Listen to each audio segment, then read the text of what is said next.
ഒരു cleaning day ആണ് കേട്ടോ.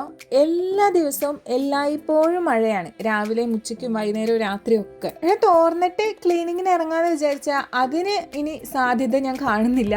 ഇപ്പോഴാണെങ്കിലും മഴച്ചാറ്റിലുണ്ട്. പക്ഷെ ഞാൻ പിന്നെ ഓർത്തു എന്തായാലും ഇതിങ്ങനെ മഴയത്ത് നമ്മളിങ്ങനെ സിറ്റ് ഔട്ടിലൊരു ചായയൊക്കെ പിടിച്ചിരിക്കുമ്പോൾ മുറ്റം അത്യാവശ്യം ഏതെങ്കിലും ഒരു സൈഡ് ക്ലീൻ ആണെങ്കിൽ മാത്രമാണ് ഒരു സന്തോഷമുള്ളൂ.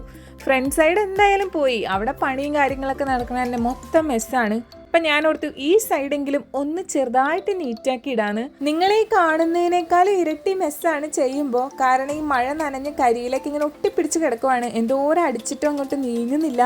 പിന്നെ ജാതിക്കാണെങ്കിൽ ചുമ്മാ മൂക്കാതെ വെറുതെ കാറ്റത്ത് വീണുകൊണ്ടിരിക്കുകയാണ്.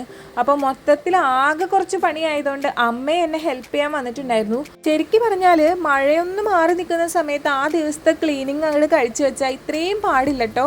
ഞാനിപ്പോൾ 2 ദിവസമായിട്ട് ഇവിടേക്ക് തിരിഞ്ഞു പോലും നോക്കിയിട്ടില്ല, അതുകൊണ്ടാണ് എനിക്ക് ഇത്രയും ബുദ്ധിമുട്ട്. പിന്നെ ഇതാ ഇപ്പോഴാണെങ്കിൽ വീണ്ടും മഴയൊക്കെ സ്റ്റാർട്ട് ചെയ്തു. ഇനിയിപ്പോൾ എപ്പോഴാണ് ഇത് നിൽക്കാമെന്ന് ആർക്കറിയാം. നിങ്ങളുടെ അവിടെ നിങ്ങൾക്ക് മഴയൊക്കെ ഭയങ്കര കൂടുതലാണോ, നിങ്ങൾ സേഫായിട്ടാണോ ഇരിക്കണേ എന്നൊക്കെ പറയണം. ഇങ്ങനെ നിർത്താതെ മഴ പെയ്യുന്നത് കാണുമ്പോൾ മനസ്സിന് വേറെ എന്തൊക്കെയോ ഒരു പേടിയും കാര്യങ്ങളൊക്കെ ഉണ്ട്. നമ്മുടെ ഗവൺമെൻറ് തരുന്ന നിർദ്ദേശങ്ങളും കാര്യങ്ങളൊക്കെ എല്ലാവരും കണക്കിലെടുക്കണം കേട്ടോ. അപ്പോൾ എല്ലാവർക്കും ഹാവ് എ നൈസ് ഡേ.